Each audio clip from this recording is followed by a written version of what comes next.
10 பெரும் துன்பங்கள்.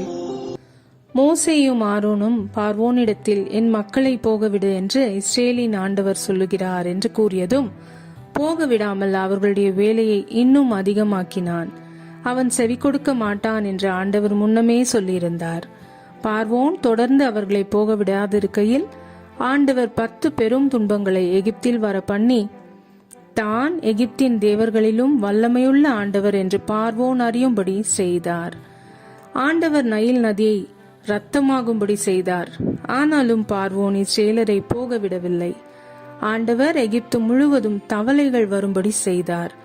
பார்வோன் மோசேயிடம் தவளைகளை போக செய்யும்படி வேண்டினான்.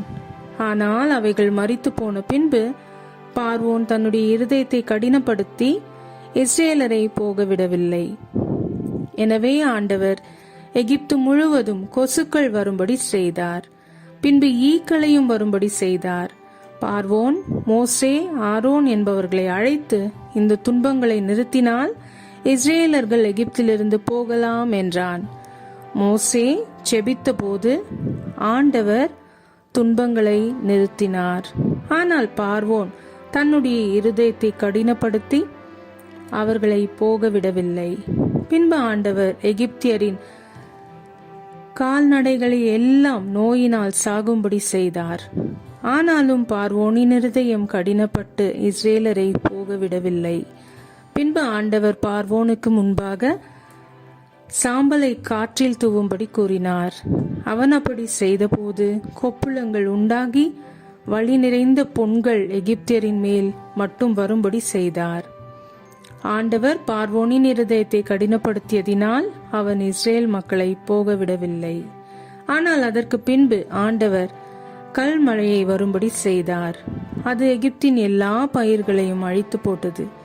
மேலும் வெளியே சென்ற எகிப்தியர் யாவரையும் கொன்று போட்டது. பார்வோன் மோசேயையும் ஆரோனையும் அழைத்து, நான் பாவம் செய்தேன், நீங்கள் புறப்பட்டு போங்கள் என்றான். எனவே மோசே ஜெபித்தான்.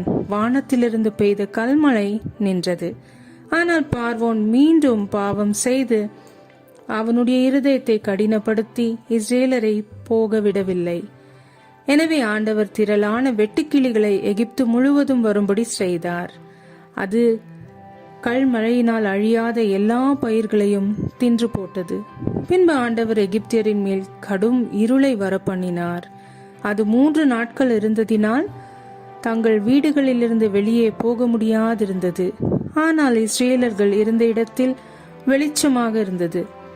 இந்த 9 துன்பங்களையும் வரப்பண்ணியும் பார்வோன் இஸ்ரேலரை விடுதலையாய் போக விடாததினால் பார்வோனுடைய இருதயம் மாறும்படி ஆண்டவர் மேலும் ஒரு துன்பத்தை அவர்கள் மேல் வரப்பண்ணினார்.